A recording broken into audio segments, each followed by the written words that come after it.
Tiga orang tersangka dugaan pelaku kasus korupsi Jembatan Pangwa, Kecamatan Trenggading, Kabupaten PD Jaya, Provinsi Aceh, ditahan pihak Kejaksaan Negeri PD Jaya. Penahanan ketiga pelaku korupsi pembangunan Jembatan Pangwa ini dikarenakan akibat kerugian negara sebesar 1 miliar lebih. Kepala Kejari PD Jaya Mokhzan menyebutkan ketiga tersangka yang ditahan masing-masing berinisial MAH, Direktur PT Zarnita Abadi, AZH sebagai pengendali pengawas lapangan, dan MUR, Direktur CV Trikarya Pratama Konsultan.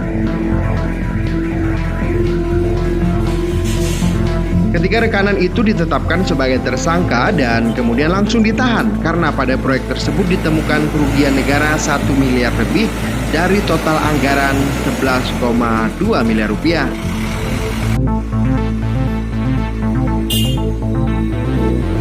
Menurut Mokhzan, terungkapnya dugaan penyimpangan atau penyelewengan yang terindikasi korupsi terjadi pada pembuatan pelat lantai jembatan dan pekerjaan konstruksi Jembatan Pangwa yang dibiayai dana Badan Penanggulangan Bencana Aceh BPBA tahun 2017.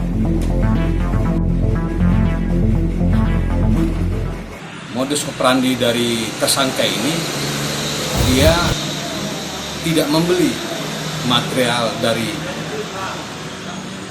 perusahaan ready-mix yang telah dia mintakan dukungan, tapi dalam pelaksanaannya dia menggunakan mobil perusahaan tersebut untuk mengangkut ready-mix dari tempat lain ke tempat pekerjaan proyek tersebut. Tersangka dijerat pasal 2 dan pasal 3 Undang-Undang Tindak Pidana Korupsi. Pada hari ini juga kita telah menahan rekanan pengawas proyek tersebut atas nama AH dan atas nama MD.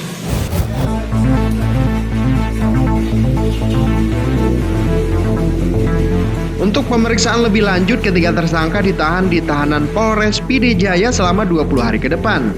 Ketiga tersangka dijerat pasal 2 ayat 1 dan pasal 3 Undang-Undang Nomor 31 Tahun 1999 Perubahan Undang-Undang Nomor 20 Tahun 2002 tentang Pemberantasan Tindak Pidana Korupsi.